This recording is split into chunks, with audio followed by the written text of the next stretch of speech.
Okay, so it's 7 o'clock. We're going to go ahead and start.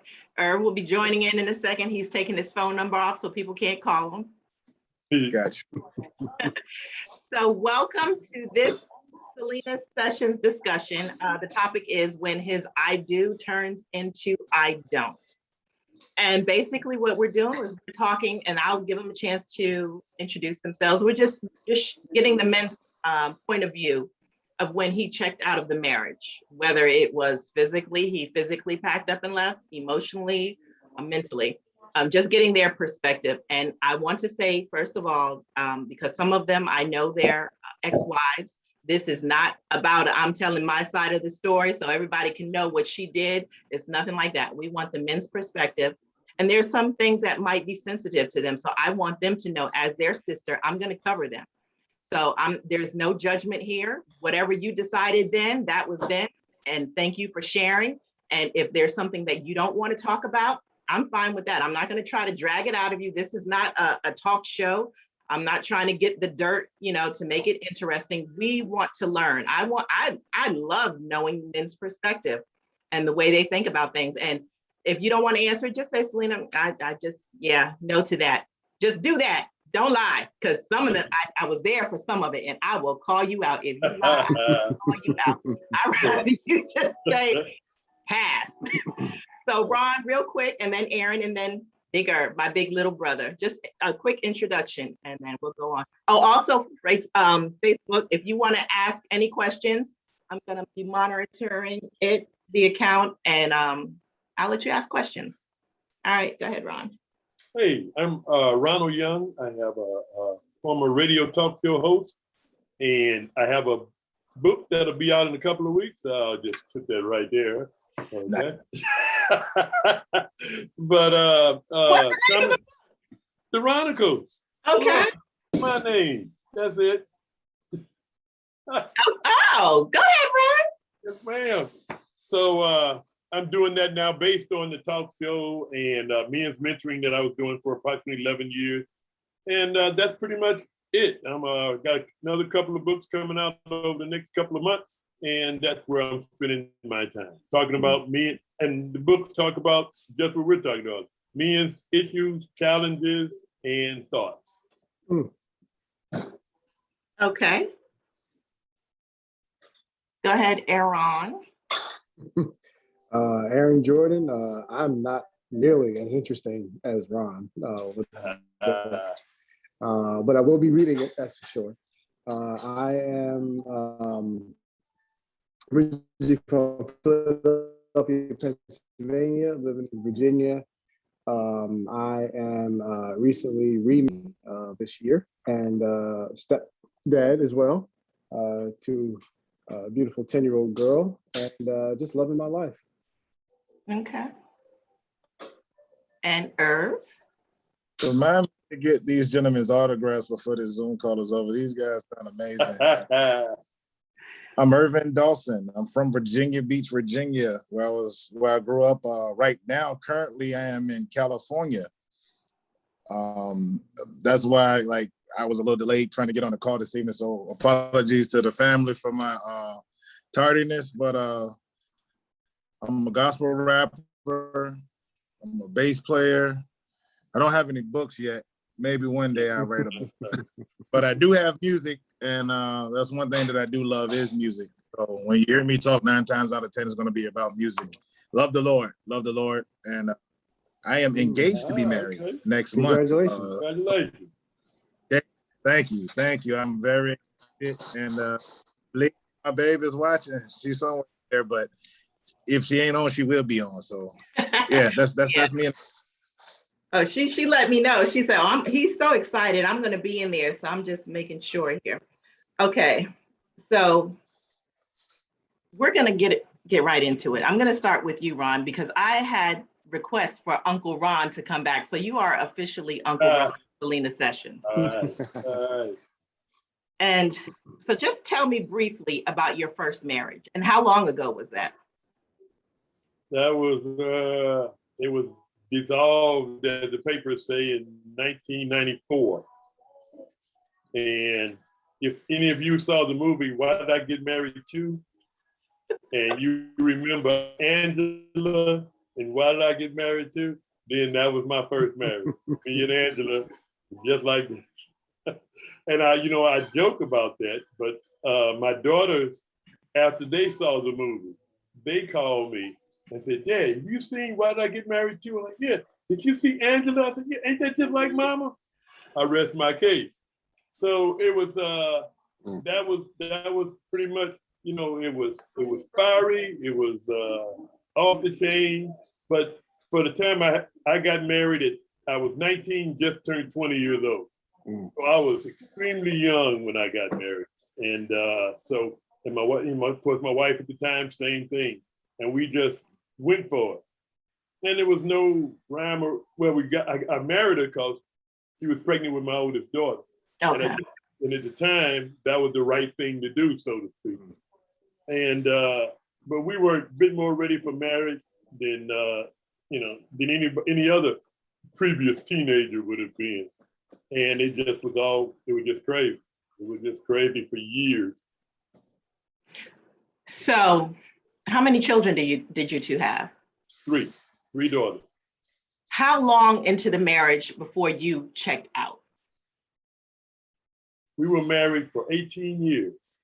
And I would say probably about year 10, even my daughter even agrees with me. About year 10, mentally, I was done. Yeah. Now, you and I had a conversation earlier because you said, was it, share what you told me earlier, that the judge, was it the judge in Chesapeake? Oh, yeah, Judge Eileen O's. She was the domestic court judge for Chesapeake City Courts, Chesapeake Domestic Family Courts for, I think, 19 years. She just retired recently, good friend of mine. And I had her speak to the men when I was doing my men's mentoring. And one of the things she said was anywhere that men, for whatever reason, don't file for divorce, 90% of women are the ones that file for divorce. I think she said between 78 to 90%, depending on what statistic you look at, is women file for divorce. Men, a very, very small percentage of us will make that first step, which was ironic to hear. I knew I was one of those in that situation, but it was really interesting to hear her say that. And I think when I was sharing with you that women are usually the first ones to actually file the papers. And most of the times when you see that a man initiated it, it's either one, there's another woman that's pushing him to do it. Yeah.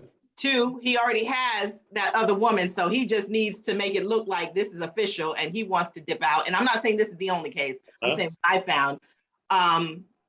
And what was the other one? It was like, if there's another woman or that he has done something so heinous that he just it's more like a payback, trying to hurt her, because a lot of times men don't want to be the one to file first because they don't really want to cause that kind of pain. They know they've already caused some pain and they know she's going to hurt. So it's that compassion in him. And I know, like I said, it's not always the case. It's what I found. But even though, like you said, 90% of the time the woman files first, I believe that it's probably 90% of the time that the man actually checks out first without physically leaving. I would agree with that. Okay. So, Erv? Yes, ma'am. What do you think about? So tell me about your marriage, Erv. My first marriage, it was very interesting. Going in, it was more like a business relationship type thing. Like it was convenient for the both of us as far as the timing, as far as she was getting ready to graduate college.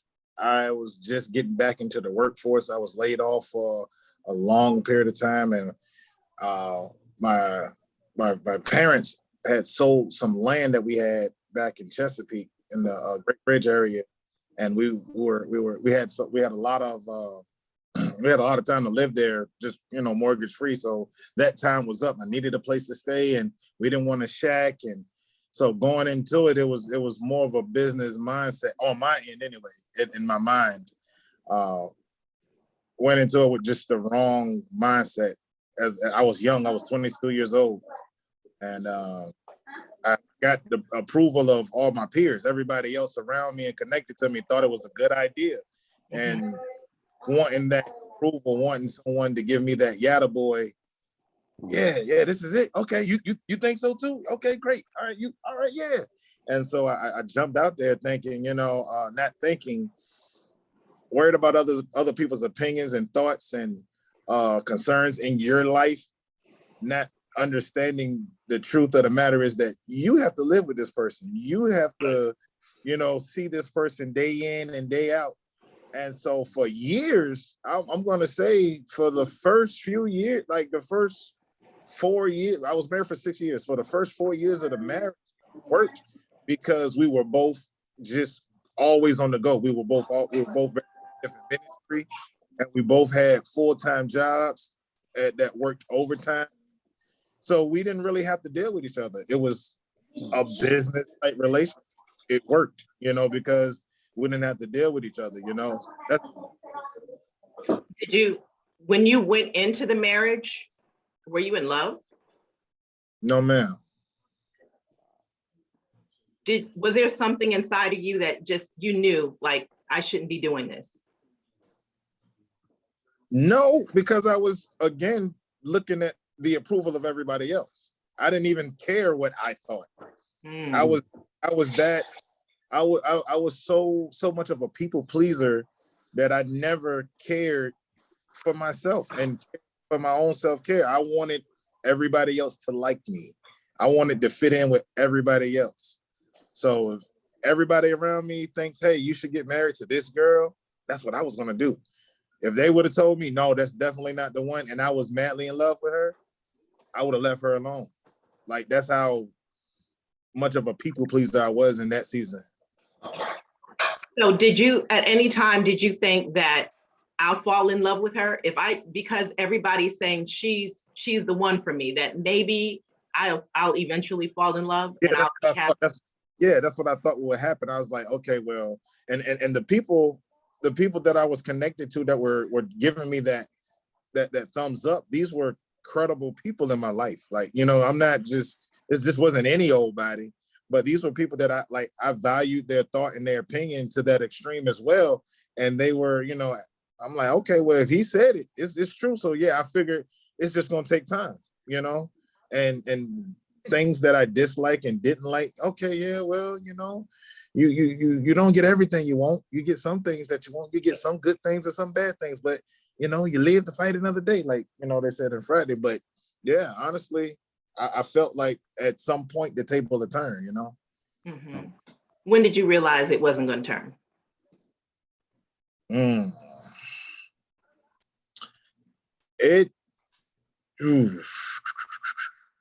I would say about 5 years in. Like those last 2 years, I would say about 4 years in. Those last 2 years, coming into that fourth, going into that fifth year, that's when I was like, all right, this really is not it. There's no way. And again, I stayed in it as long as I did because of my association with ministry and the people that I was mentoring and praying with and communicating with. I didn't want to let them down. I felt like I had to stay in it because I was a Christian, and God hates divorce. And what are you going to say to the youth group that you lead? Oh, you left your wife for what? No, that's not right. You're supposed to stick up, work it out. You know what I'm saying? So I stayed in it as long as I did, for people, again, for the image. Now, did you talk to your wife or anything about what you were feeling? Did you go to counseling? So what kind of steps did you take to try to make it better? Yeah, we had counseling. I talked to her, and she was a good talker because she would talk me out of it. And she knew. Oh, wait. She would talk you out of what? Out of wanting to split up, out of wanting to leave, like out of thinking that it was like she would convince me that it's just a rough patch. We just going through, you just in your emotions. And she would always throw it back at me. Hey, so what are these people going to think when you tell them that we split up? What is your family think? All the people that I thought so highly of, she would let me know, like, yeah, they're gonna, they're gonna find out that you're leaving me or that we're splitting up. Not necessarily me leaving, but they're gonna find out that we're going our separate ways. And what are they gonna think about you then? What are you gonna do then? And it will always be in the back of my mind, man, I can't let them down. Okay. So now we're going to tread on sensitive ice, or whatever you want to call it, a sensitive topic. During your marriage, you knowing that you were not fully invested in it and that you were not fully there, what did you, were you unfaithful? In the end, once I checked out, once I said that it was over, yeah. Okay. So how did you decide that, and this is not going to turn into like I said, there is no judgment. You're my brother. I'm going to cover you. But the reason why I asked that is because there are men out here and women too, but right now we're talking to men in a marriage, just like all three of you, that they are mentally checked out. They are not there anymore. They did all that they could, whether they try to talk to their wife or not. But their next thing is, I'm gonna find me someone while I'm still in this marriage to fulfill that need, that void that I have.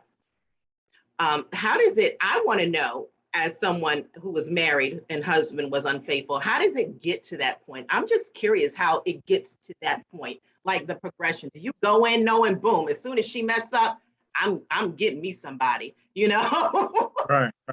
Well, I've never been like the guy that would do, if I'm single, I'm single, but in a relationship, in just a dating relationship where you're with another person in a committed relationship, I've never been the one who wanted to juggle women or whatever, anything like that. So I never, once I said that, hey, look, this is what we're doing. No, that's not what I wanted to do. But what happened to me was I said that I wanted out, but no one wanted to let me out. And when I say no one wanted to let me out, I'm meaning my ex-wife herself and the family and friends connected to me that, again, I wanted to please. When I would confide in people and I would tell them, hey, like, look, I'm thinking about going and, hey, I'm trying to dip off. I wanted to do it the right way, but the people pleaser in me, and I keep going back to that point, that's been my major issue for so long. The people pleaser in me felt trapped and that I could not leave. So I figured I would do something and just cover it up, and everybody's happy now. I get what I want out here in the streets. I get to stay at home with her. Nobody thinks nothing is going on. We good. So you mentioned the people pleaser in you, and you also mentioned that you'll be getting married soon. Have you taken care of that? Have you gotten counseling for that? Absolutely, yes. I'm just curious, what did they tell you? What is that rooted from? Were you able to discover that? That rooted from, excuse me, I still got on my work stuff, y'all. That rooted from, my father. That rooted from the people pleaser in me and the Dawsons. I'm going to talk about the Dawsons, my family name. Very, very, very prideful family in our name and our culture. And, we're a very huge family. And coming up, I never got that pat on the back from my dad. I was that kid that wasn't good enough. Like I said, I was raised in Virginia Beach. My dad came up on a farm in Chesapeake, and they raised cows, goats, chickens, and they dug holes and they dug ditches and they drove tractors. I was never good at any of that stuff. And so I became like a huge disappointment to my father. And so it seemed like nothing I ever did was good enough. So I began like all my life to try to do something just to get somebody to say, hey, Erv, good job. You killing it. You're doing a phenomenal job. Wow, man, look at you. Because I never got that from my dad. That's all I ever wanted.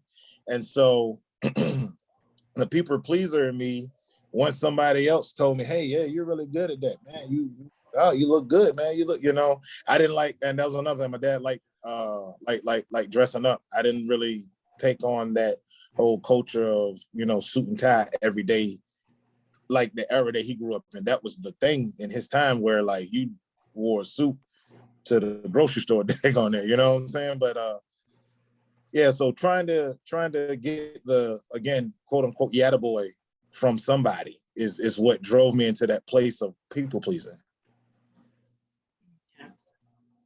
Is that part of do you think that, because you explained why you were unfaithful, do you feel like it was justified?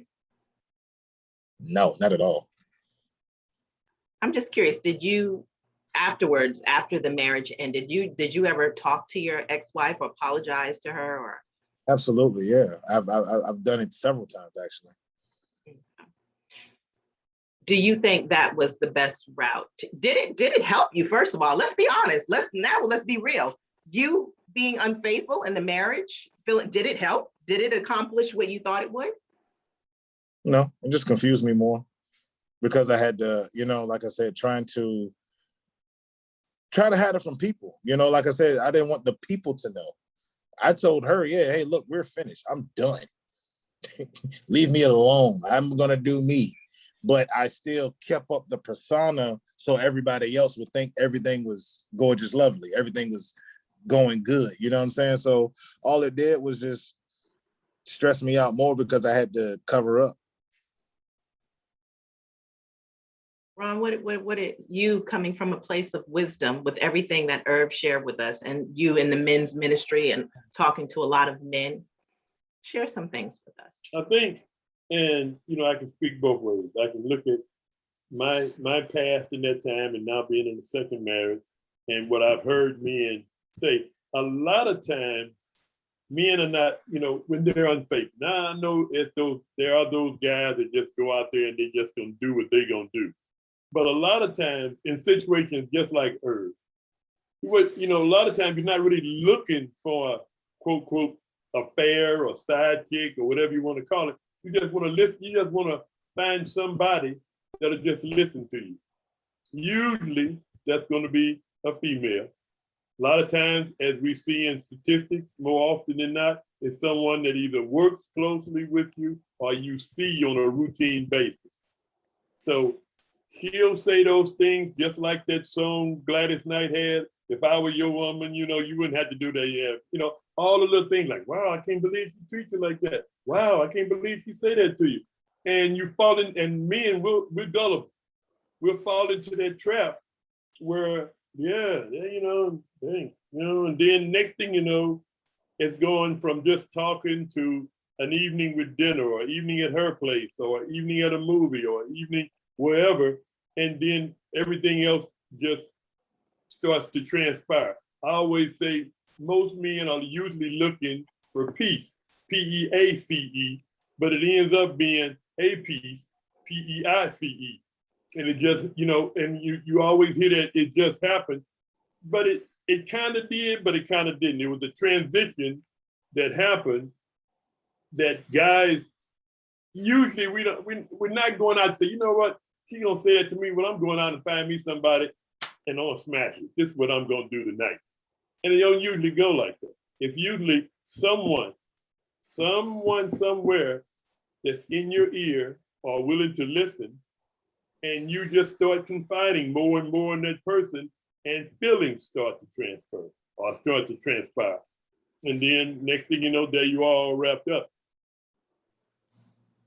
So Erv, if you had anything to do over again, what would you do differently? Going back to the beginning, I would seek God for myself concerning even getting married in the first place. Then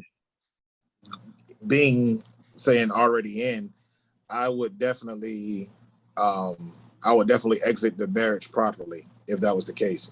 Had I gotten in and saw, hey, oh man, I missed that red flag. This is not it for me. I would now being, mature and a little bit more mature, learning from my mistakes, I would exit properly. And because now I understand, like, the healing process and what it takes as far as like the time that you need and your ability to process what's really happening to you once you separate. And you know what I'm saying, the trauma that you've experienced throughout, from the things that you dealt with, and you know, the ups and the downs, the roller coasters, and it really takes more of a toll on you what you think, despite whether you're in love or not. The fact that you were in a relationship, in a marriage with somebody, you are connected to that person. And so once that separation happens, there has to be a healing process. There has to be a time frame in which you forgive yourself for the mistakes that you made. You know, there has to be a time frame in which you acknowledge your own faults.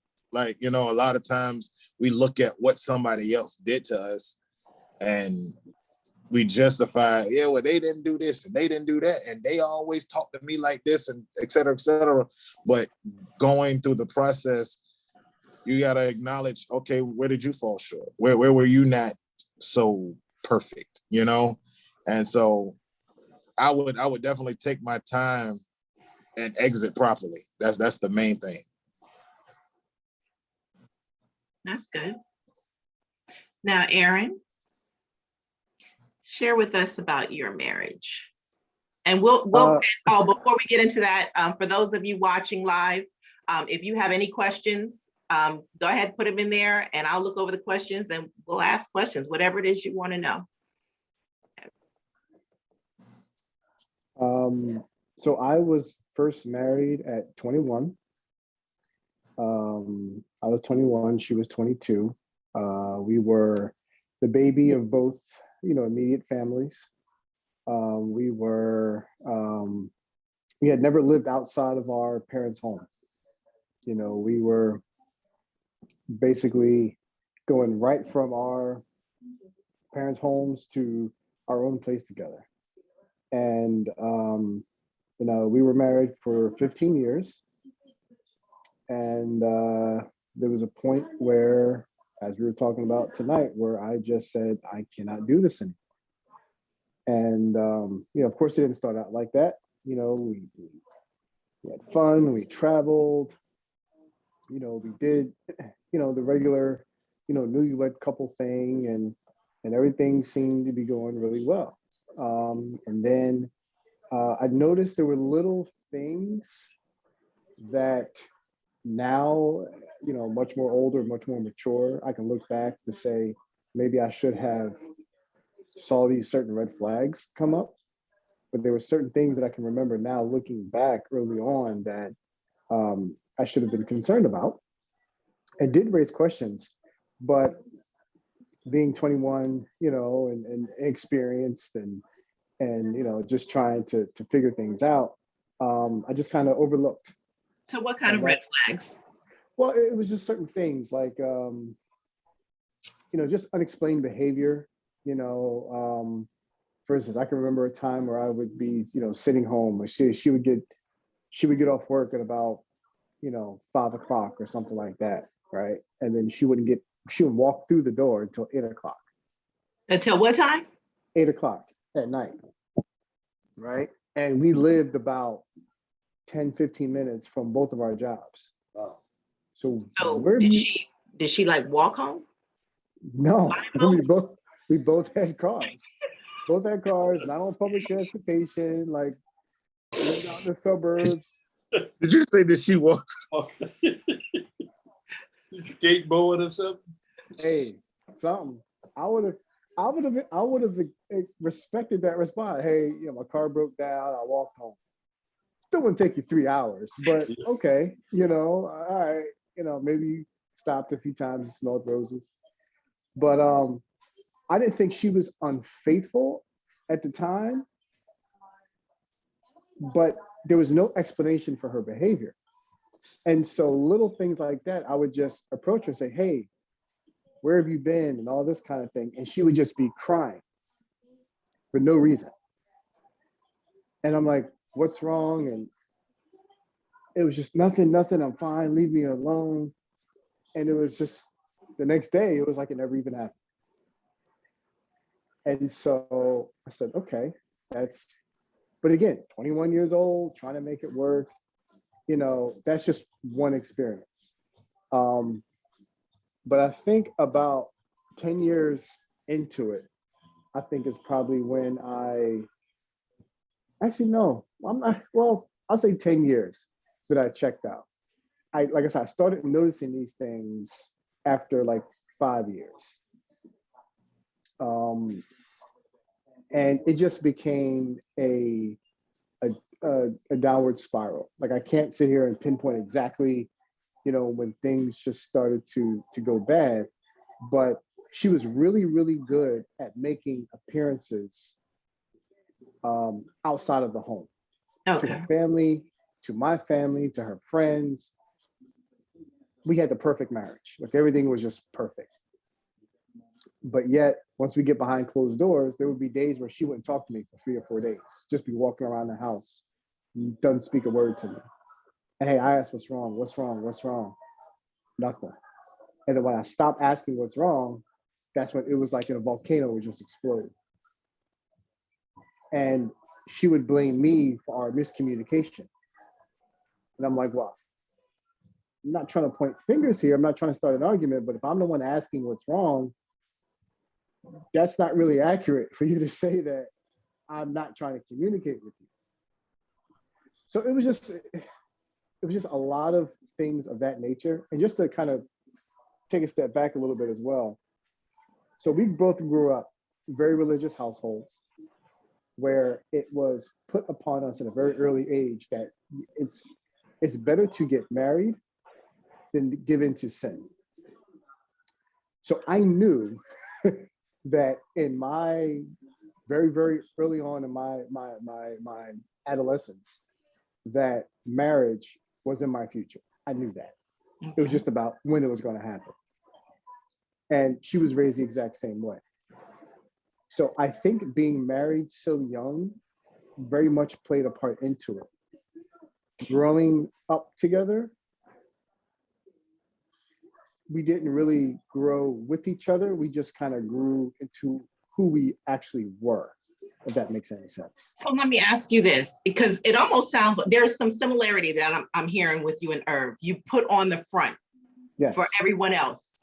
Yes. But as soon 100%. As you get home, now, did you and your wife do any kind of counseling? Did you tell her we need to go see a counselor, a therapist, or something? So within that time frame, it was looked down upon for you to actually seek some sort of counsel outside of the family, right? For you to go outside and talk to a professional, no, you can talk to this couple that's been married for 50 years. You can talk to mom and dad. You can talk to, so why do you have to go and pay someone for you to talk to? You can just talk to us, right? So that wasn't a thing.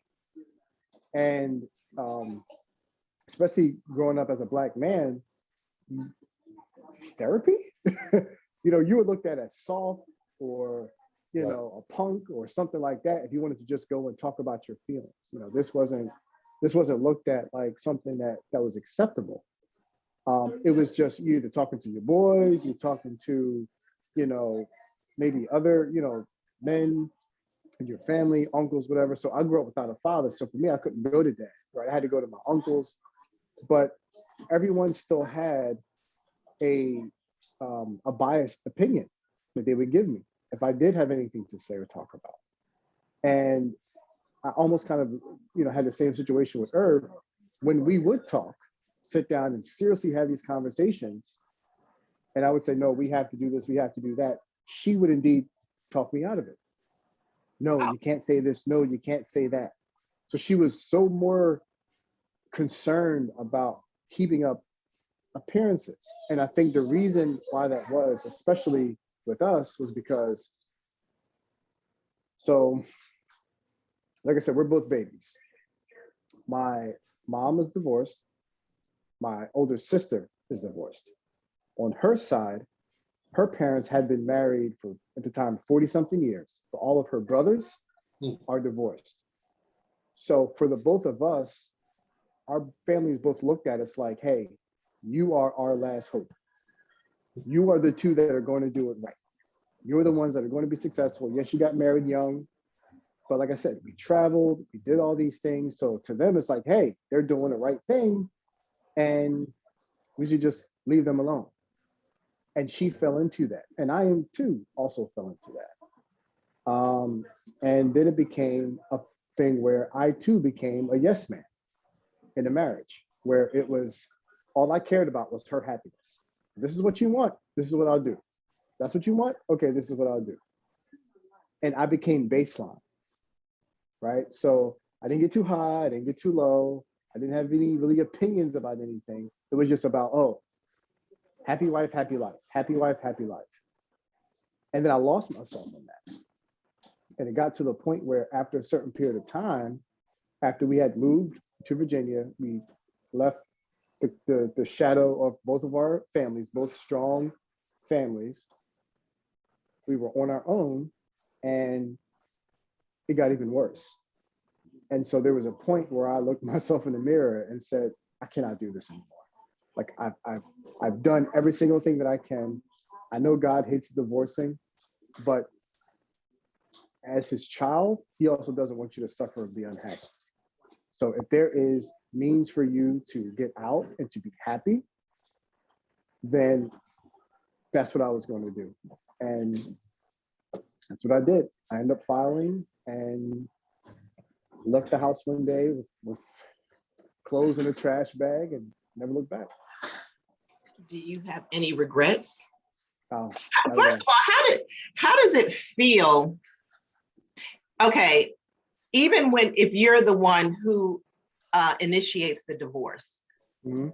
what's that emotional feeling? I want from a man's point of view, because men and women process emotions differently. Then I have a question for you, Erv, that someone asked on Facebook.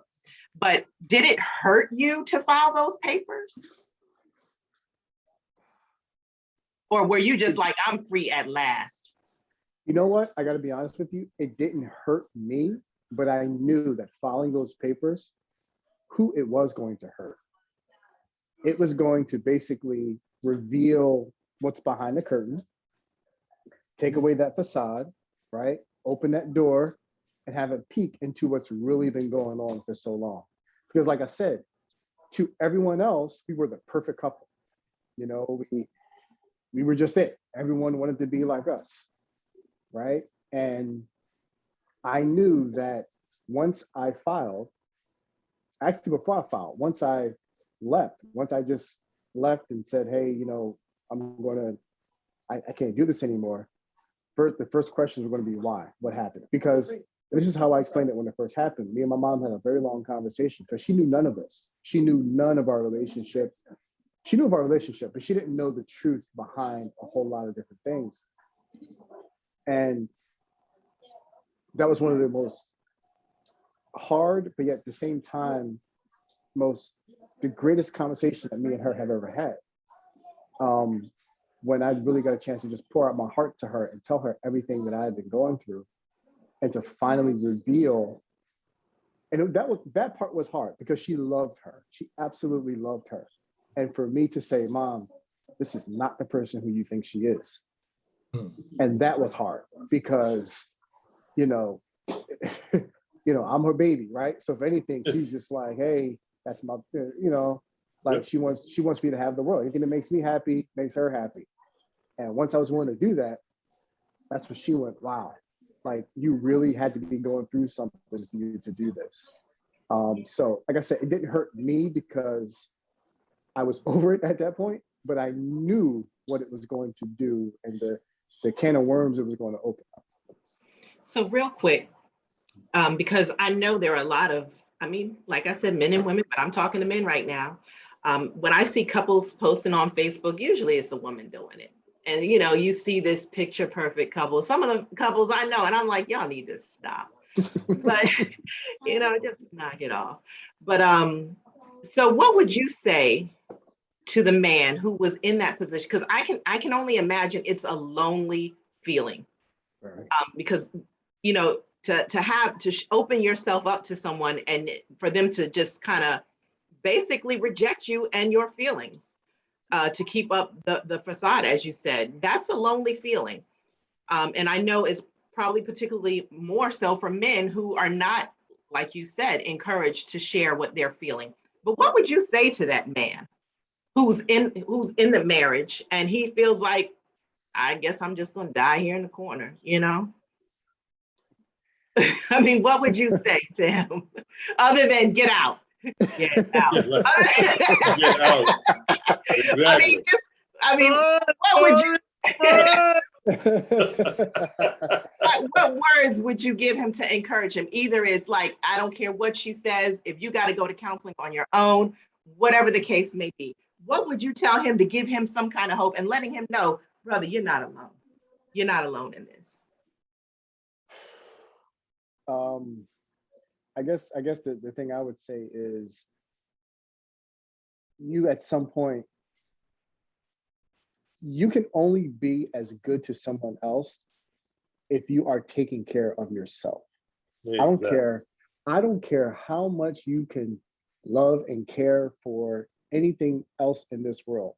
If you don't have the love and care and respect for yourself, and you know your self-worth, then it's like chasing after the wind. You know, you're just not going to ever be satisfied. So that's where it starts. And it's not easy. It's not easy to come to that realization. It's scary, it's painful. So expect to go through all of that. Expect it. But that's the test, right? Like, that's when you know this is something that I really, really want. You know, I was to the point where I didn't care about revealing what was behind that curtain. I no longer cared about that because I cared about my happiness and my self-worth. And I didn't feel as though I was willing to cheat myself of that any longer. I had done so much of that. And I was relieved of any guilt that I could have by actually making that decision, because I finally decided to do something for myself. Okay. And at that moment, I decided that I was no longer going to do that. I was no longer going to be a yes man. I was no longer going to be baseline. You know, I have feelings, I have a heart, I'm a good person. You know, it's like that, you know, you look into the mirror, that mantra, I'm a good person, I love myself. You literally sometimes have to do that. You have to remind yourself of who you are, because you can get so lost in trying to please that other person where you lose that. And so I just vowed at that point that that was the last day that was going to happen. Okay. Now, Erv, the question was asked to you because you made the comment when I asked you, were there any regrets? And you said you wish you would have, I guess, leave the right way. It was something on the lines of that. So someone asked the question, could you be more specific or explain what you mean by leaving the right way? The proper way, I guess. Okay, officially filing for your, like, you know, of course, communication with that individual, your spouse, and hey, look, you know, this is the decision that I'm making, etc. Of course, wait a minute, seeking God. Okay. First and foremost, informing that once you've made your decision, you know, having that talk, that hard, difficult talk with your spouse, not in the midst of an argument, or and like, you know, like a lot, like, and I can be honest, like, that's like my situation. Unfortunately, that's what made me make the decision that, yo, I really gotta go. It almost got physical, and I said, you know what, I'm not doing that. That's zero nada.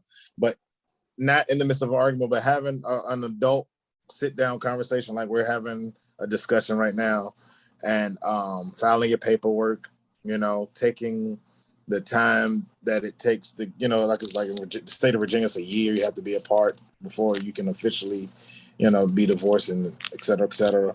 And again, before you get back into the dating world, making sure that, like you said, you seek maybe counsel if you need counsel.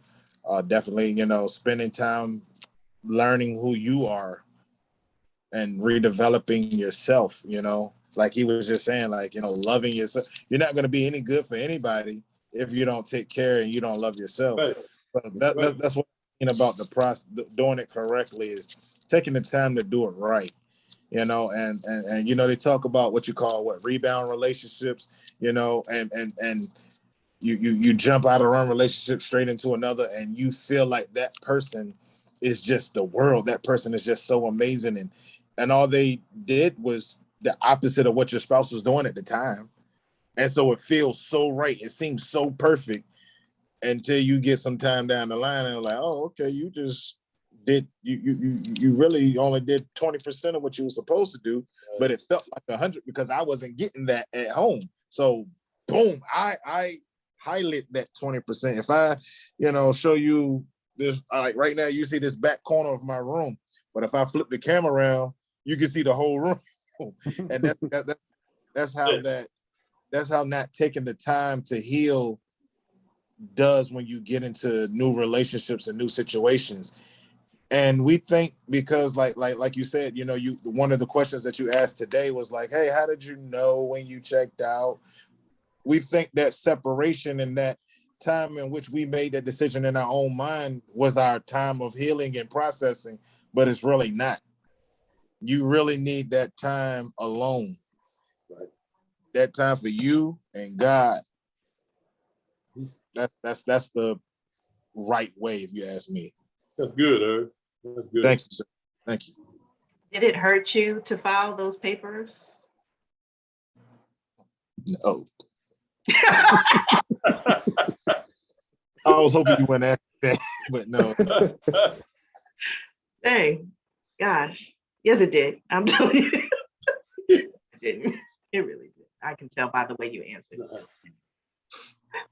So I want to ask this. So when a man is in a marriage and he is starting to deviate, are there any signs that a woman might notice or see that she could say, hold on, what's going on here? Are you checking out on me? Are there like common signs that men will display? Yes. You've been around. Oh, okay. Well, I want to know. I want to hear them. I'm going to write these down. Go ahead. I can only speak for me, and I think I might be able to speak for the fellas, and y'all chin check me if y'all think I'm wrong. But nothing makes a man happier than to be with his woman. Mm-hmm. Right. When he begins to deliberately take time and make time intentionally to spend time away from home and away from his woman, that's when you starting to notice that, all right, he getting ready to make a move. I'm not going to bring up this person's name, but I know an individual and I had to pull him to the side and say, hey, are you all right? Because I see some signs that make me wonder. So he offered to take just a normal person to pick a person up. He lives in Chesapeake, Virginia. This person lives in Moyock, North Carolina. He offered to leave home. How far is that for people who are not from Virginia? That's about an hour? That's a good 45 minutes to an hour stretch, depending on traffic. Okay. Pick this person up from Moyock, North Carolina, drive them to Virginia Beach, take them back to Moyock, to take care of whatever business they got to do, then drop them off back home just to come back home on like a Saturday afternoon type thing. Now, myself, again, speaking for me, that's time I want to spend with my lady. And so whatever I'm doing typically is like an involvement type thing. Now, if it's an emergency, you need a ride to the emergency room and you don't have nobody else in the world that can pick, but to come 45 to an hour, maybe an hour 30, pushing it out your way just to give somebody just a rinky-dink ride to take them to, a store that they don't have in your area. I intentionally set in a barrier. Oh, I had to pick up Christina to take her to the flea market. What?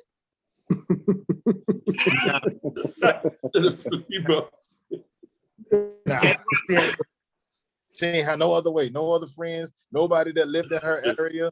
She couldn't catch a bus to the city line, to the city limits. No, that I think that's a I think, when your man begins to intentionally spend time away. Now, I'm not talking about work. Now, sometimes some guys do, pour themselves into work and they, trying to make the bacon or whatever. But if that work excuse becomes a little bit like repetitive a lot. So wait a minute, they got you working first and third shift? What? Yeah. Right. Okay. All right, sure. So explain this one to me. But the flip side to that too is the same thing about encouraging her.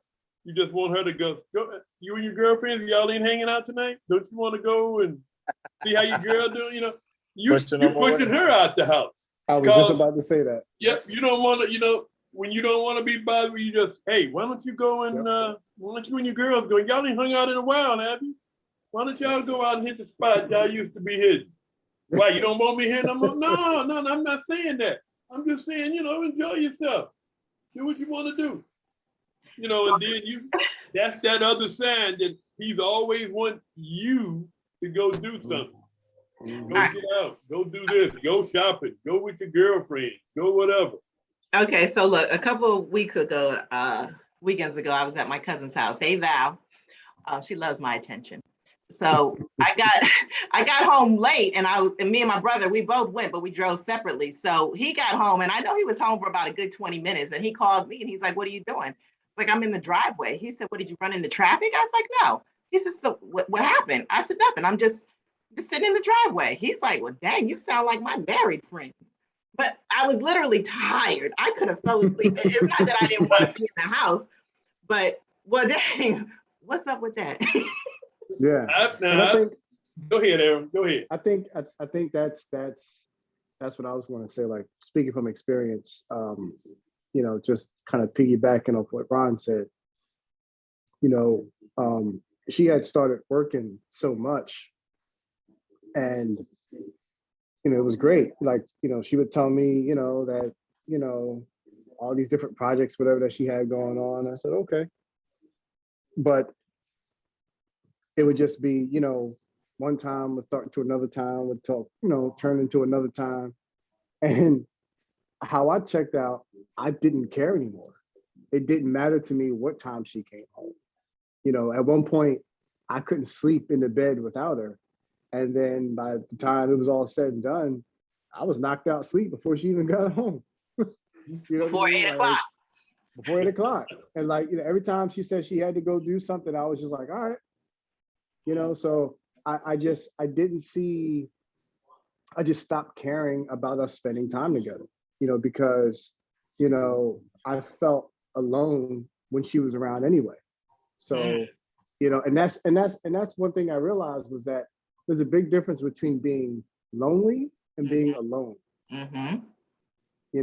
Like, just because you're alone, I'm not lonely. Like, I could be sitting in the house, my wife can be at work, my daughter can be at school, and I'm alone in the house, but I don't feel lonely. You know what I'm saying? But you could have someone sitting right next to you, not be alone, and be so far away and so, disconnected and so, where you're lonely because you feel as though you're literally mentally and emotionally by yourself. And that's another sign, especially for men, because like he said, like, I want to know, like, my wife is going somewhere. Hey, let me know you got there safe. Did you have a good time? I'm going to engage in conversation. I'm going to be interested in anything that you're interested in. Right. When you so the moment that I stop caring, or stop texting you, or stop being concerned, or stop even having some worry, because it's a crazy world out there. You leave the house, I'm going to be worried about you. The moment that stops happening, I stop checking in or all that kind of thing, or even just voluntarily. If your man is the type to where he just normally talks to you, you may be annoyed by it. Sometimes he may talk too much, but if he just stops talking to you, or you start to see just not interested in telling you anything about what's going on with him, he's probably telling somebody else. Or he doesn't think that you're worth it. that you even care. So he's not going to talk to you anyway. When I was married, one thing my ex-husband, he would always, we had several cars. So he would make sure when I got up to go to work that he would give me the keys to the car that had the most gas in it. How I knew things were not going right is one day he gave me the car, this thing wouldn't even start up. I said, well, dang. Yeah, well, dang. And he didn't say, I'll take you to work. It was like, call in. I was like, Wow. okay, Wow. something ain't right That's here. deep, that's deep right there. Wow. Something ain't right here. So other than him not finding reasons to not be around you, what are some other signs that, men may show that, he's checking out? Are there any other signs? It's a hard thing because it's you can look at the things you normally do. If you know your man, you know things that he normally likes to do with you. And now kind of like what Aaron was saying, like to do those things. I don't want to hear what your job day was like at work. I don't want to tell you what my day was like. The conversations change. The time spent together changes. The conversation changes.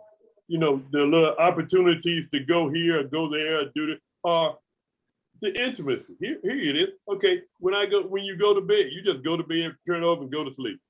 Mm-hmm. There's no, there's Been no there. touch. Yeah, there's no Been there. touching. There's no, hey baby, good night, love you, blah blah. Nah, I'm just in the bed. And you're trying to, and one or two things will happen. You'll either go into bed before she goes to bed, or go to bed after she goes to bed. Because it don't matter no more. I mean, there's just, like we said, you've clocked out. There's no interest. And once your man stops touching you intimately, whether it's in the bed, whether it's in the kitchen, whether he's walking by you in the kitchen, where y'all sitting on the couch, once that stops, it's done. He pretty much has clocked out all the way around. Because it's like, just like you were saying, Selena, about the driveway. I've been there so many times in my first marriage. When I pull up in the driveway, like, oh hell, the light's still on, she's still up. And I just sit there. I just sit there in the driveway, looking at and this was before cell phones, so you ain't got nothing else to do but sit there and think. And you just sitting there like, then if she didn't see you drive up the driveway, you would just bag on out and get drive around the block.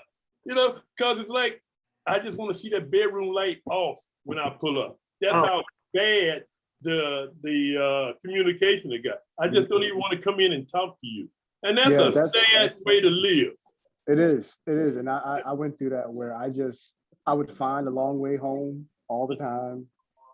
If someone at work said, oh, I need, would you mind helping me do this? Oh yeah, I'll help you. I got it. Just anything to avoid being home. Mm-hmm. Because once I walked in the door, you know what to expect. Right. And it was like, it was torture. It was literally torture. And, but again, in my situation, as soon as someone would say, hey, I'm coming over, whatever, boom, a light something would switch, and it would be, and I'm just like, who are you? You're smiling, Erv. Share that smile with me. What's going on? No, like I can relate to both of these gentlemen. I used to sit in my car. I think one time I ended up sleeping out there and woke up about 10 o'clock in the morning. And didn't realize that I had fell asleep because I was sitting there so long, just to try to not have to go in and deal with the reality of what I was facing. It's a terrible feeling. It is. It's a terrible feeling. I wouldn't wish that on no man or no woman. Like just to have to just to gain peace, like they say, find a long way home, and every excuse you need. Got to get something from the store. You run out of something that can wait till the end of the week. You go get it just because. Like I'm telling you, I'm the type of person where, you know, I don't like making a lot of trips. I like making one trip, even like that you seen those memes where the guy's carrying like 97 bags up the stairs and everything. I'm that guy. So I'll make 100 trips to the store. Oh, I forgot the foil. Oh, I forgot the ketchup. And I'll keep going back and just to Get back away. out the house. Yep. Yeah. So I can just relate. Someone asked the question, why did you stay so long? I don't know who it was for, but just in general, why do men stay so long? For me, it was a combination of a lot of different things, because over the years we had many conversations, and we always brought it up, but then it would seem like something would just kind of bring us back. And it wasn't like, oh, we were just so in love and we just had to come back to this place. It'd be something with the family or some sort of financial hardship, or someone in the family got sick or something like that, where it would just go, okay, you know, this is not a good time right now. Let's just, so again, it kept being like what Erv was saying, like a people pleasing thing, where it was about, you know, now is not the time. Now is not the time. And I think for me personally, it wasn't until we left the influence and the shadow of our family and their expectations of us. We physically left Pennsylvania to come to Virginia. Once we were here, we could really see each other and we could really deal with each other for what the black and white truth of the matter was. And we were both unhappy, you know, because when I called her and told her that I was filing, I didn't get any pushback at all. She wasn't jumping up and down for joy, but she was just like, okay. So we were both at a point where we just didn't want to deal with it anymore. But, you know, it was just the disappointment of, you know, because, so, you know, my father, Erv was touching on about his father. My father was married prior to my mom, right? My mom was his second marriage. So my father cheated on my mother, and my mother left my father when I was 3 months old. My sister was 5. So all my life, I grew up with this thing over me about not wanting to repeat that, right? I didn't want to be divorced. I didn't want to, you know, be going through, you know, what I saw my mom go through. I didn't want to put, you know, my then wife through at the time. So it was like, work it out, just work it out, figure it out, just work it out, just work it out, just figure it out, just figure it out. And it got to the point where I was the only one trying to work it out. And then once I realized that, you know, I said, well, if I'm the only one trying to do this, then obviously this is not for me. I can relate to that because when I was married, everyone in my family was divorced. And so I made up in my mind, I said, I will not get divorced. I'm the last one on this ship. I will not get divorced. Right. That didn't last very long. Soon I was putting on my life jacket. I'm like, here I come, y'all. Forget that. Forget that. Y'all can have this. Somebody else can carry this here torch. I don't want this. I mean, because you got to let your pride down. It's like, no, it's not even about proving a point, trying to break generational curses, none of that. I'm like, y'all, I'll carry this curse out with me. Y'all, somebody else can break it. Because I ain't dealing with this right here. But is there, for the woman who's married and she's seeing these signs in her husband that you guys have described, is there anything that she can do? Or is it like once he gets to this point, it's a wrap? Is there anything that she can do to turn this around? I mean, she can say things as simple as, what do I need to do to bring us back together? In a conversation, kind of like what Erv was saying, not in a hostile argument or nothing like, but just in a simple conversation. I've noticed you're doing this, or you don't do this anymore. Obviously, it's something I'm not doing or something you're not pleased with anymore. What do I need to do? That's where she can say, what do I need to do to help us come back together? There's not a man out there that won't tell her that, well, this is the deal. This is what's been going on. You've been doing this, and you know, and it's not a blame game. It's just a thing of, this is what's been going on with us. And I just don't feel you care anymore, so I stopped caring. Right. So, you know, if you want to start doing this, that, or the other, then we can give it a try. The average guy, just like what you were saying, Selena, the average guy is not going to be the first one to want to vote, but he'll be the first one to just say, you know what, hell with it. I'm just tired. I'm just done.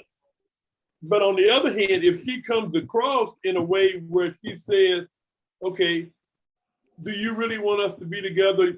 Yeah, I'm willing to do whatever you want to do and make this work, but I'm not going to go through what we've been going through anymore. And that's the thing. We get to a point where we get tired, and women are the same way. You don't want to keep going. Just like if you were doing that with your man and he's been cheating on you, and you know he's been cheating, and then he comes to you and says, you know, why you been acting like this to him? Yeah, because you've been cheating. And I know you've been cheating, and we've talked about that. So what I got to do to make you feel like we can work, we can get over this? What is it I have to do? And then she lay out those things. Well, first of all, you can stop picking up so-and-so from work. She can't get a car, she can catch the bus. Secondly, you can start doing this, or you can start doing that, and put some guidelines out there that's really measurable to say we're trying to work this out. And if not, it's just like, and you know, and the flip side to that is just, no, ain't nothing you can do. I'm just done. I'm tired. I can't even imagine trying to go through this again. I'm just done. You know, that's the flip side. So it's just, you know, one of those equations that just be ready to have that talk. And from the man's point of view, we're not that hard to figure out if you, just like Erv was saying earlier, if you are a woman. So we want to talk to you. We want to hold you. We want to be with you. We want to spend time. We want to open up to you. But if something that you're doing that's triggering those things to back us off from that, then you pretty much you done let that horse out the gate already. Mm. So a question was asked, did you discuss expectations before you got married, whether it be finances, sex, what was the other one? Communication, just anything. Did you, and I know you guys got married young, and you know, back then, young and dumb, you just did it just because. So you probably really didn't. But now, you know, that you've matured, you understand these are things that need to be talked about. So what were the expectations? Because since you didn't talk about them, it's not like you didn't have them. It's just that you didn't communicate with them. So what were your expectations that you had that did not get met? I think it was as basic as treat me like I treat you. If I'm treating you good, treat me good, and we straight. I'm doing this for you, you do that for me. You know, we cool. You know, it was kind of like dating. You know, if we're going out on a date and we're talking and we're doing all these things, I think a lot of us looked at date as marriage, just a transition from dating. Well, it ain't gonna be much different. It'll just be that now we're just gonna be together all the time. And you think of it as one big happy moment, but it's like you said before, that person asked, was there any plan? No, there wasn't no plan. What are we gonna do financially? What are we gonna do with our bills? Are we gonna buy a house? Are we gonna do any investments? When are we gonna have kids? How many kids are we gonna have? What's your goals in life? What's my goals in life? What's our goals for our marriage in life? None of that, you know, at those young stages were, you know, I'm sure probably if you talk to the fellas now, they'll say, now in the second marriage, oh yeah, that's part of the discussion. You know, that was the thing that impressed me with my second wife. Oh, that came up when we were just dating. Like, so what do you plan to do with yourself? Mm-hmm. Well, I hadn't thought about that. But I honestly mean, nobody had ever asked me that before. So this was totally different, you know, and so you learn those things in the process. And I'm gonna say in the process, you learn those things as you mature. Because all of us, if you notice, all of us said we got married 20, 21, 22, 23 years old. At that age, for a man, we just having fun. We mentally are just, you know, we just out there like coming to America, just sowing your wild oats, whatever they may be, we just having a fun. We are not ready to get married. But you look at where we are now, in our second marriages, all of us and my man Erv getting ready to go into his, we got a whole new mindset. And we're not unfortunately, not bringing that same baggage with me. Because that was the thing when Erv said that about the rebound. Oh, you do that quick. Because you would come out of your marriage like, I don't find me somebody. I want to show her. I want to find. Then you get right into the same thing.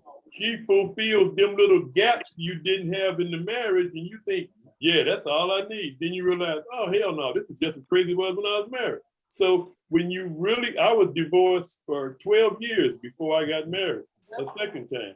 And I felt at that point, okay, I'm ready now. I know what I want, but I really didn't want any relationship. But the relationship in this case just built from a friendship. But she had standards and questions that she asked, things that had to be answered before we could move to any next level. And so once you get into that stage, I like what you said, that person asked, because those are the kind of things you should be asking when you're getting into a relationship, period. So does anybody else want to share any? Okay, well, let me ask you this.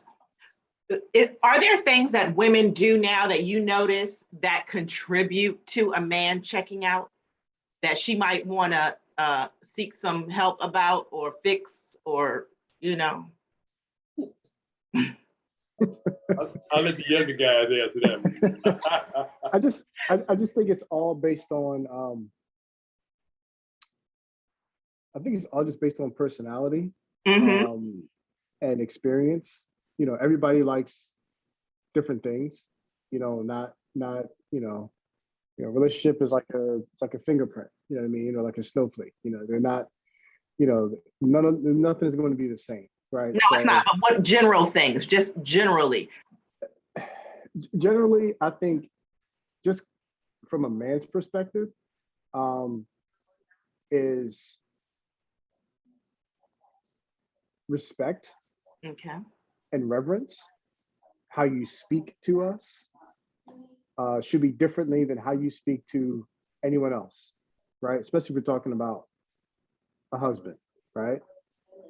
How you speak to any other, male or any other person on earth, period, should be totally different than how you speak to us, because we're your partner, right? We're in this together. We're not below you. We're not above you, so to speak. Yes, we could be the head of the household, but we are not fighting against you.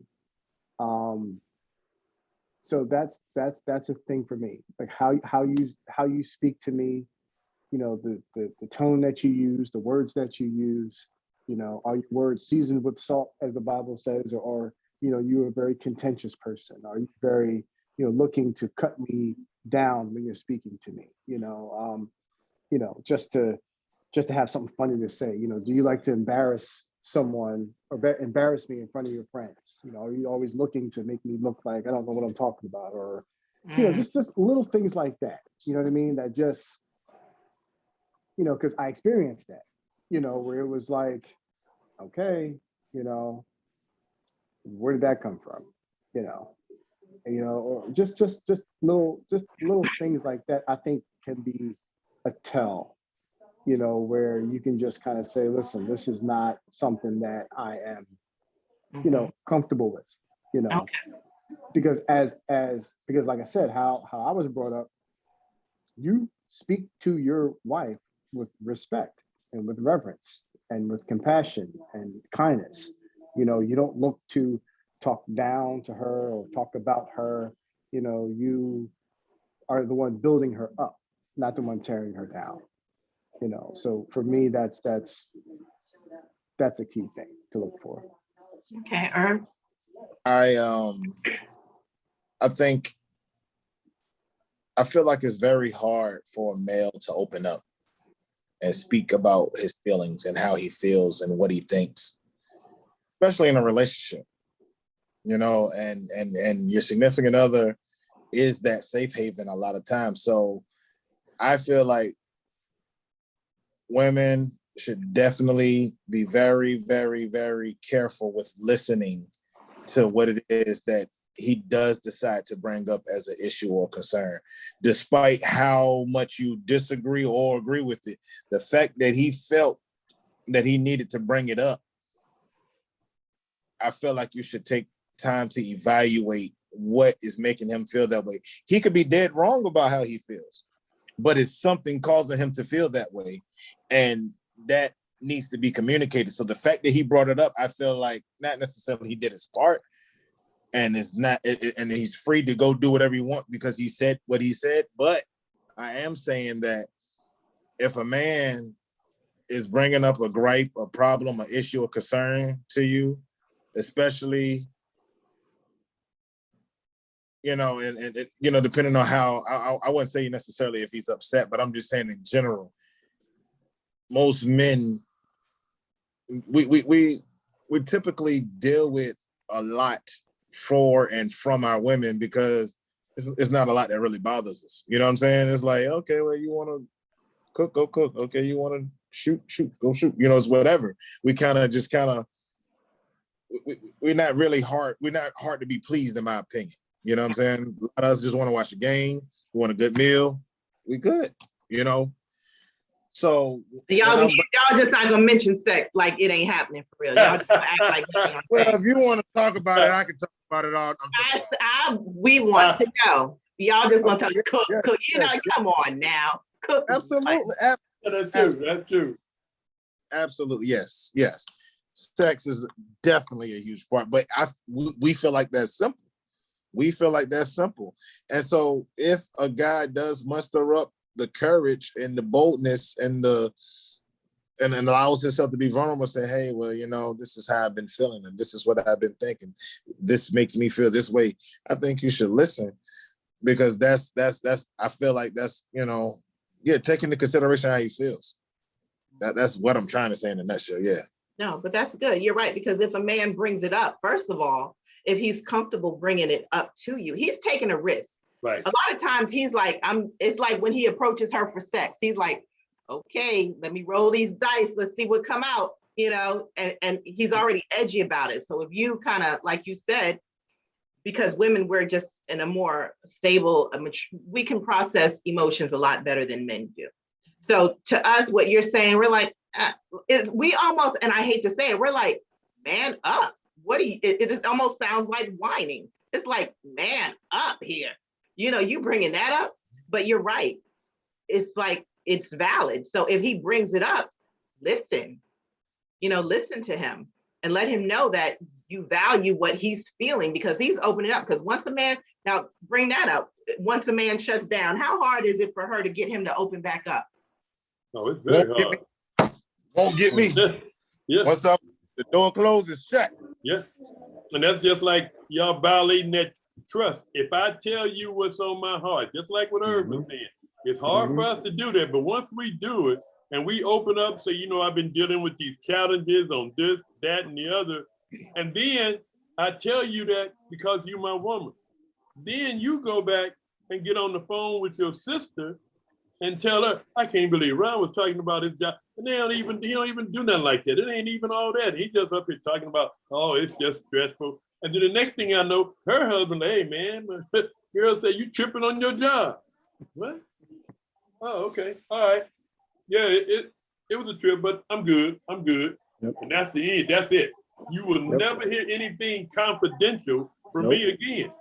Now, that's just me and across the board. Because once we open up, we want to open up anyway, but we're very controlled in that. Mm-hmm. But once we do, and then you violate it any kind of way, or you throw it back up in my face in an argument, you know, something down the road, you say, oh yeah, that's like you saying your punk ass couldn't deal with the people that doing this and doing that. And then it's like, wait a minute, you asked me how I feel. This was a year ago. And I told you, you know, that it brought me to tears the way, you know, the stress and everything I was going through, whether it was from my parents, whether from a job.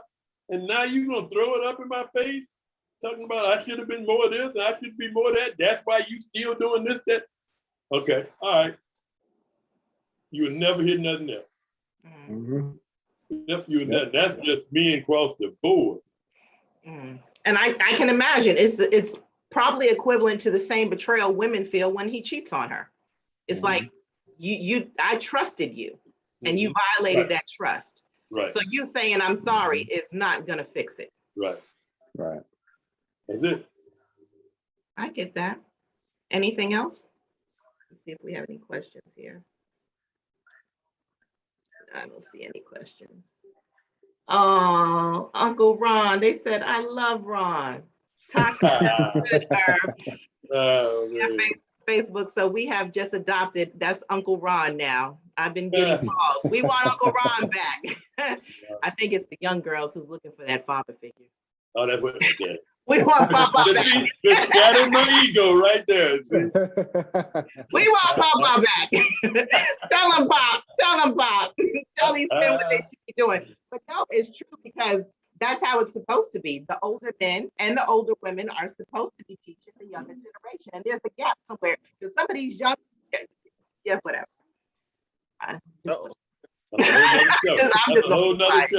I'm just gonna be, you're right, that is another show. Because I'm gonna have the show on, why men cheat or when he cheats. And someone said, well, women cheat too. I said, I know, but you find me 3 women that's willing to get up here and talk about it. You find them and we will have that all day long. I know women who cheat and they will get up here and say, girl, if I get up there, I'm lying. And so I'm like, well, ain't no sense. Ain't no sense. We know that blue-eyed baby don't belong to him. Oh, wow. Nigerian. We know that blue-eyed baby don't belong to him. But yeah, so no, you guys, this is real good conversation. So I was telling Erv, because he was a little bit nervous. I said, I got you. So, and I said, a lot of times, people will get up here and they won't even realize the next thing you know, they're sharing from their heart. Mm-hmm. And people who watch this, they are blessed by it. So how you feel, Erv? I'm still nervous, but I hope that now. I mean, I hear you, but I didn't know what you was going to ask me. So, but no, sincerity, like I knew that this day would come and present an opportunity for me to share. And I want to help somebody at the end of the day. I want to help somebody not make the same mistakes that I made. I want to help somebody heal from making the same mistake that I made, letting them know that, look, that's my biggest thing. And when I got to that quote unquote crossroad to where you make a decision to go, make a decision to stay, whatever, God reassured me that despite what decision I make, he had my back and he was going to be with me because he loved me, and God's love is it's remarkable. It's like, it's undescribable, because despite and I remember Apostle Edmonds teaching one time, we were in service and he said, there's nothing you can say or do to ever catch God off guard. You know what I'm saying? Good. I've never done anything in my lifetime to make him say, Irvin, what in the ham sandwich is wrong with you, boy? Never. And so despite whether we go left, up, down, right, he's going to be there with and for us. And so having that is just knowing that is it's amazing. It's a great feeling. And I just hope that somebody out there was able to receive and push forth and feel like they all right, dust their knees off and you fall on the ground, dust yourself off, keep it moving, I just hope that's helpful. That's it. No, that's good. Because I was going to ask you something on the lines of that, because we went to church together.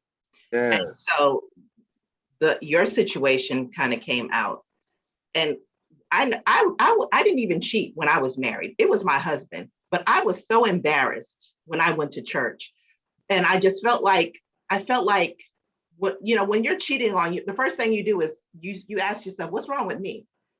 That's kind of the first reaction. What's wrong with me? Am I not pretty enough? Was I not good enough? But then I got over that quickly, especially when you see the other one, you be like, oh, no, that ain't right. You did it. It's something else, but that ain't it. But, but how did you feel in the church going through what you were going through after everything came out? How did you feel judged? Did you feel like people were going to judge you? Did you feel like you were supported? I mean, I just want to know how you felt.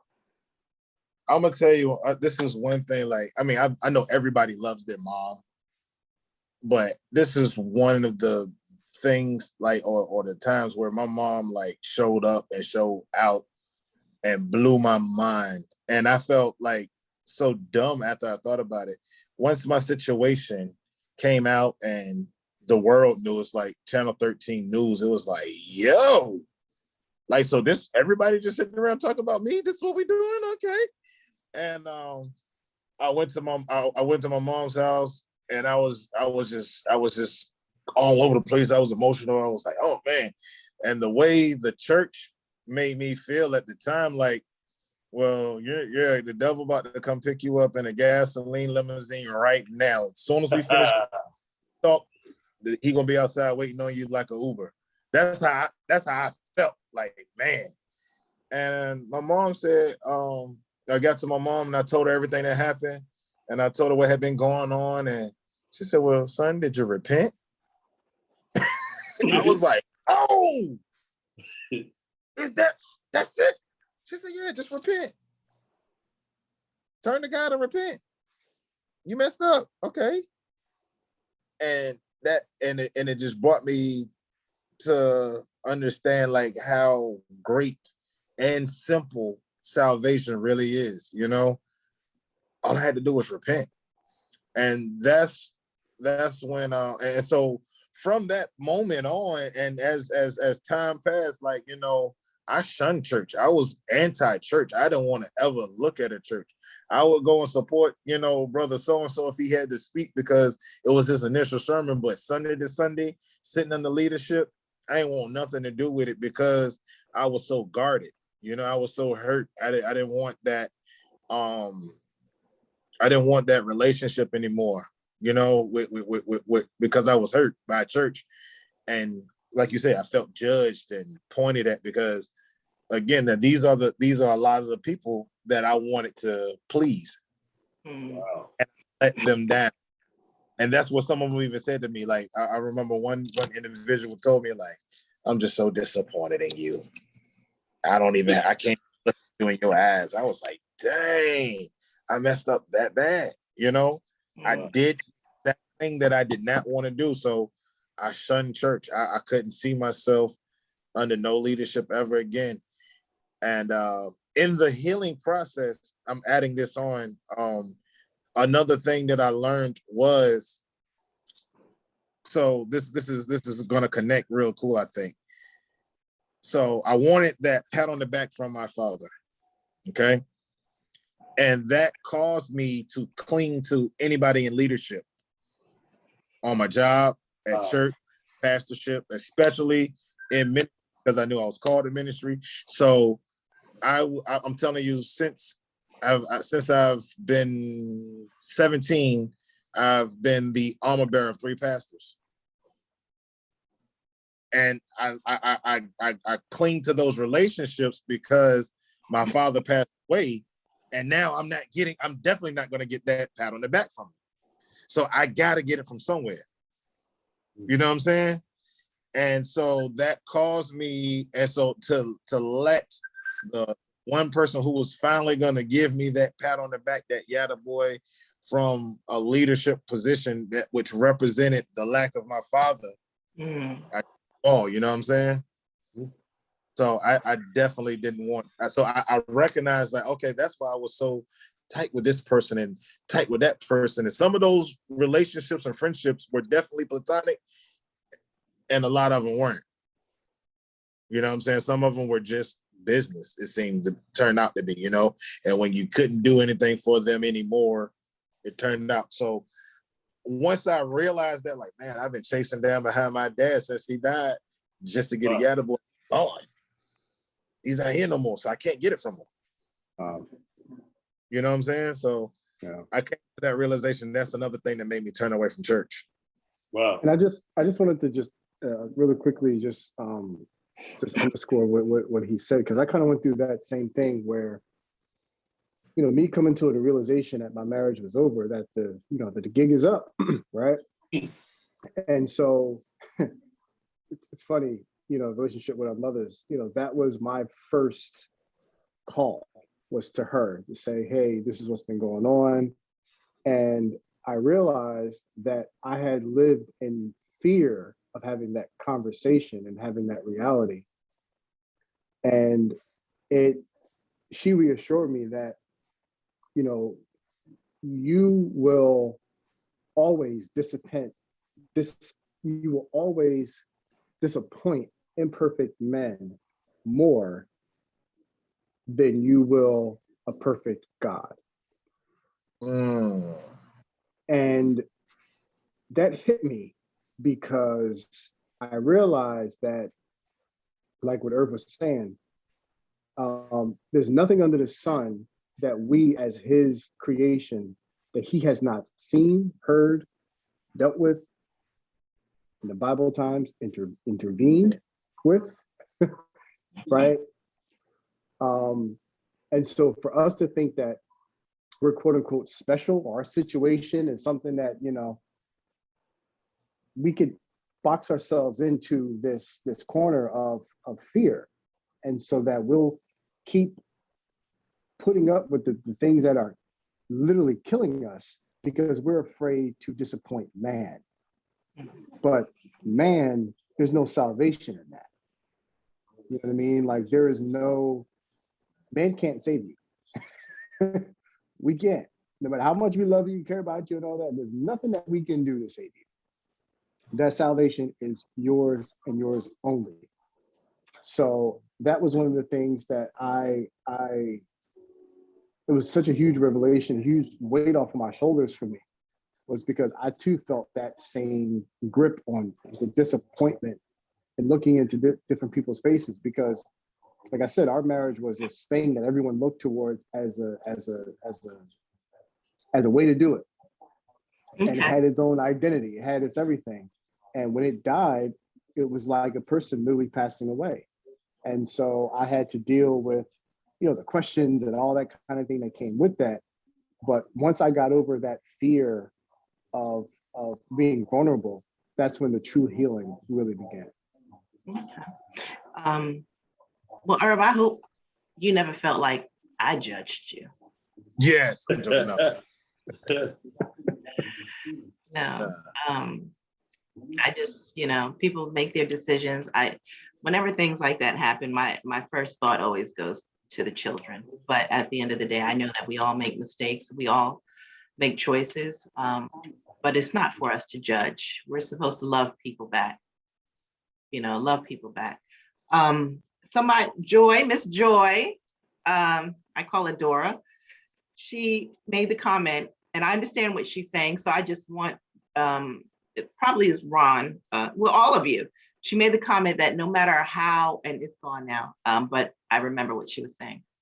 No matter how let down or rejected you feel, basically, it's never okay to not be vulnerable again. Well, I agree with that. I mean, you may not do it with that same person, but I agree with that. I mean, because a lot of us will take something and it becomes baggage. I ain't never talking to nobody ever again. Last time I opened up my feelings to that person, it was just crazy. So I ain't never doing that again. And that's not, and she's right. That's not a good thing to do, because again, I look at my second marriage. I mean, it's like 360 from my first marriage. The whole, everything, we talk, she can tell you everything I feel, when I feel it, how I feel it, when I'm doing it and when I'm not doing certain things. And that's the way it should be, because I open up to all of it. I knew if I'd have used that with quote, quote, Angela, it would have been all hell. And anytime we argue, it would have been brought up. But now I know I have a woman that I can talk to that will come back to me and say, well, why are you feeling like that? Or she'll go the route with God, like, okay, didn't God do this last time you felt this way? Didn't he help you through that? You know what, good point. And I have no problem even asking my wife to pray for me and with me. I mean, these are, little different things that just, and the first marriage was to a pastor's daughter. Whole nother story. Angie was a pastor's daughter. Yes. What? Pastor's daughter, yes. So, I wasn't unlike, the guys here, I wasn't a church going person until, I was almost 50. before I really started, or 45 before I really started getting in the church. And that was only because of the woman I was dating in the second marriage said, well, I believe in going to church. I'm like, well, I don't. I believe in God. I don't need to go to church.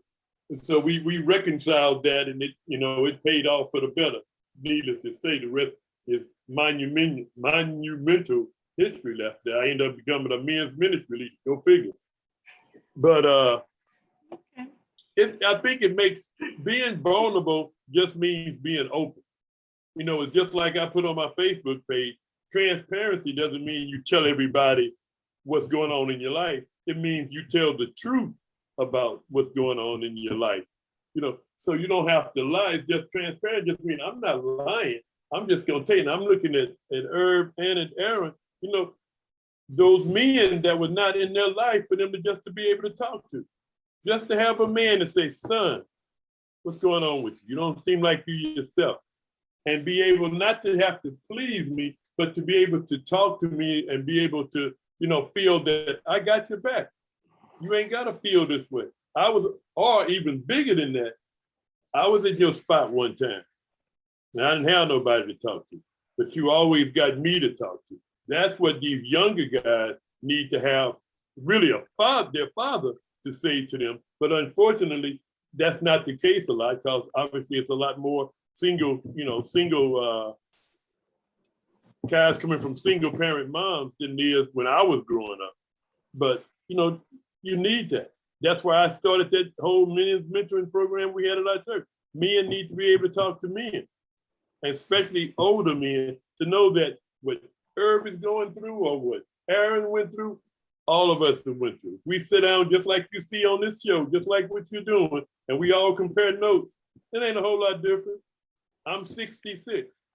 These guys are, 30 something, half my age, but they went through and dealt with the same thing I had to deal with. And it's like, wow, you too, yep. Same thing, same processes, same feelings, same sitting in the driveway, same holding the feelings here. And I think what's so important about that is that we need to talk. We need to have these open conversations so that, like you said, the women out there, the older ones and the younger ones, they'll see this in their husbands, or they'll see it in their sons, even more so. And be able to tell them, you need to go talk to your dad, because I see something's wrong. And it's just time out for just, I'm not saying we need to just be pouring our hearts out all the time, but we do need to talk. Okay, so I'm going to put Uncle Ron out there for all you men who watch this. Buy his book, put the book up. Oh, did you say book? Oh my God, I just have to have it right here. But if you need someone to talk to, you call Uncle Ron. Don't feel like you have to do this alone. Uncle Ron got your back. Erv, that's Uncle Ron. Aaron, you already know Uncle Ron. If you need someone to talk to, you call Uncle Ron. I appreciate that. Well, I want to thank you all. I know it's not easy, feeling like I'm getting ready to put stuff out here. I don't want to hurt anyone's feelings. I don't want to be judged. But like I told Erv, once you start talking, it's a conversation. Right. Dialogue. Yeah. And people want to, it's good when people feel like, they're not alone. They're not the only ones that feel this way. So thank you again. Thank you to all who asked the questions. The next session we're going to have is going to be a little light. Like I was telling Ron earlier, relationship it's supposed to be enjoyable. You're supposed to have fun. Mm-hmm. So the next one, we're going to still learn. We're going to still talk and be open, but it's going to come with a little twist. And right after that, we get right back into this. So don't get too comfortable. And as soon as I find me them women that's willing to come out and say, yeah, I cheated and this is why. As soon as I find them, we're going to have them up here. We're going to have them up here. Uncle Ron, I might have you moderate that one. We're going to have I'll be more than glad. I do that in a heartbeat. If I knew that they'd be honest, I'd bring them, but it's going to be hard. There might be 3 in the whole world. If I can find them, if I can find those 3. So if you know them, send them to me. I mean, ones that were born wonders. Yes, so I just want to say thank you again. You guys have a good night, and until next month. If you have any questions or anything, drop them down there and I'll forward them on. I'm sure it's gonna be from Uncle Ron, whatever, in his book. I'm buying that book. I want an autographed copy. Good night, everyone. Good Good night. night. Right.